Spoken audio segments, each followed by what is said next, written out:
Berani itu bukan berarti tidak ada rasa takut. Justru berani itu ketika ada rasa takut tetapi tetap melangkah. Luar biasa.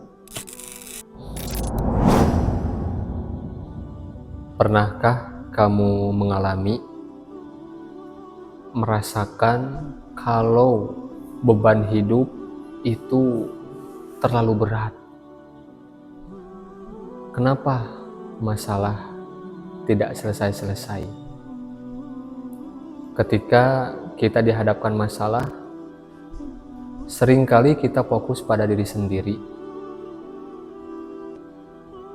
Fokus melihat beban sendiri, melihat luka sendiri, melihat masalah sendiri.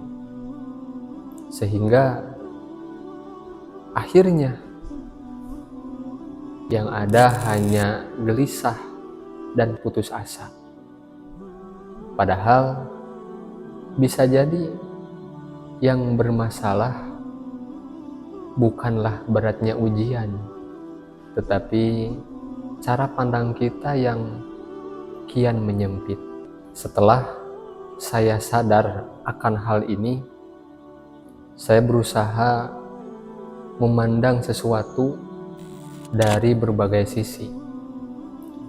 Dan kesadaran saya ini semakin menguat ketika saya selesai mentadaburi Quran Surat An-Nazi'at.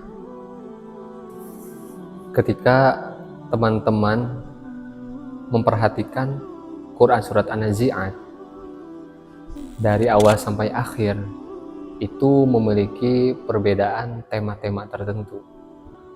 Ada tema tentang pembahasan malaikat, atau di tafsir lain tentang bintang-bintang.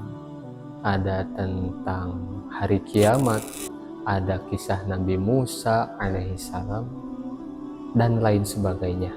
Tetapi ketika saya membaca tafsir Al-Maroghi, ketika tema-tema itu seperti tidak ada kaitannya, ternyata semuanya memiliki keterhubungan. Secara histori, bahwa Quran Surat An-Nazi'at ini berkisah tentang perjuangan Rasulullah SAW dalam berdakwah. Orang-orang kafir Quraisy itu sudah diberikan metode yang sangat luar biasa oleh Allah Subhanahu wa Ta'ala, dari mulai stimulasi kognitif atau merangsang untuk berpikir tentang alam semesta, sehingga seharusnya percaya, yakin adanya hari kiamat. Tetapi mereka justru malah menentang dakwah Nabi, mencemooh Rasulullah SAW. Bayangkan kalau itu menimpa kita punya niat baik nih, kita ingin suatu masyarakat ada dalam keselamatan, kita ingin memberi dampak positif, memberikan pikiran, tenaga, harta untuk kebaikan sesama. Tetapi mereka merespon dengan buruk. Bagaimana kira-kira perasaan kita? Mereka bahkan merespon dengan hal-hal yang membuat hati kita ini hancur. Bagaimana kira-kira perasaan kita? Dan itulah salah satu bagian yang dirasakan oleh Rasulullah SAW. Ketika kondisinya Nabi Muhammad sedang tertekan, Allah memberikan kisah yang menarik, yaitu kisah Nabi Musa yang harus berdakwah kepada Fir'aun. Nabi Musa berdakwah kepada Fir'aun. Siapa Fir'aun? Dia raja Mesir yang punya kuasa dalam berbagai lini kehidupan. Dia punya pasukan. Dia adalah orang yang punya kewenangan penuh ketika itu. Dan bahkan Fir'aun kan mengaku Tuhan. Ana rabbukumul a'la. Waduh, kalau saya merenungi hal ini, kadangkala gitu ya, jangankan menghadapi orang seperti Firaun yang mengaku Tuhan, baru ada orang yang gak suka saja kepada saya hati itu terasa tidak nyaman.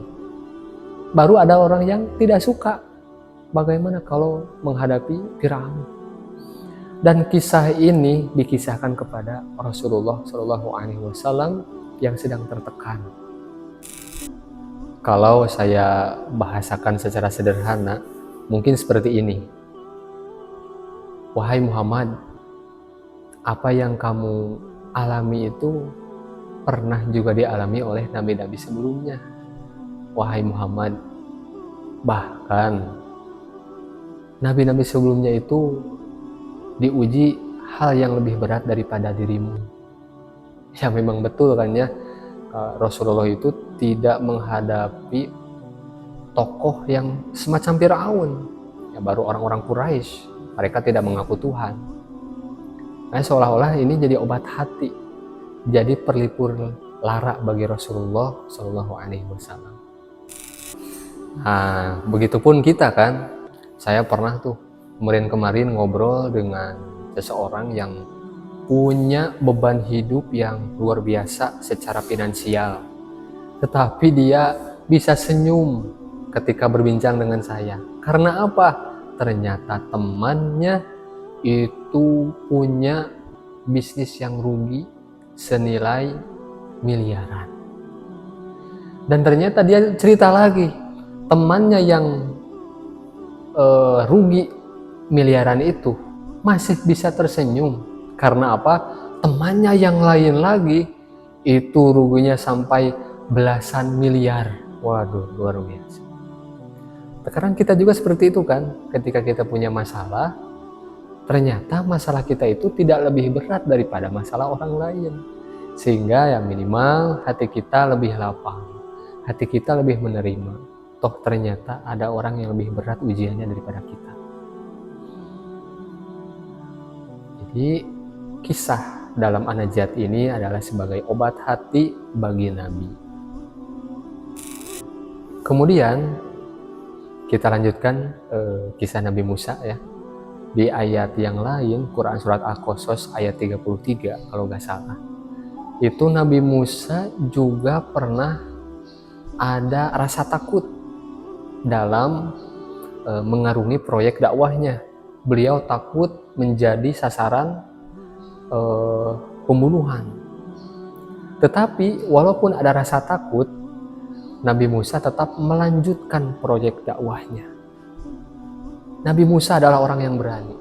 Di sini kita belajar bahwa berani itu bukan berarti tidak ada rasa takut. Justru berani itu ketika ada rasa takut tetapi tetap melangkah. Luar biasa. Dan kita lanjutkan lagi kisah Nabi Musa ini. Dan dalam perjuangan Nabi Musa itu, beliau tidak langsung ujug-ujug berhasil. Ada proses yang panjang, gitu kan. Ada proses yang begitu membuat rasa tidak nyaman. Tetapi ingatlah bahwa ending dari para perjuangan beliau itu adalah keindahan.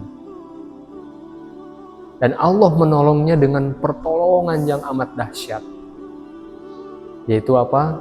Keajaiban. Keajaibannya di luar nalar. Keajaiban misalkan tongkat jadi ular. Atau lautan yang terbelah. Luar biasa keajaiban-keajaiban yang Allah berikan. Pertolongan-pertolongan yang Allah berikan kepada Nabi Musa alaihissalam.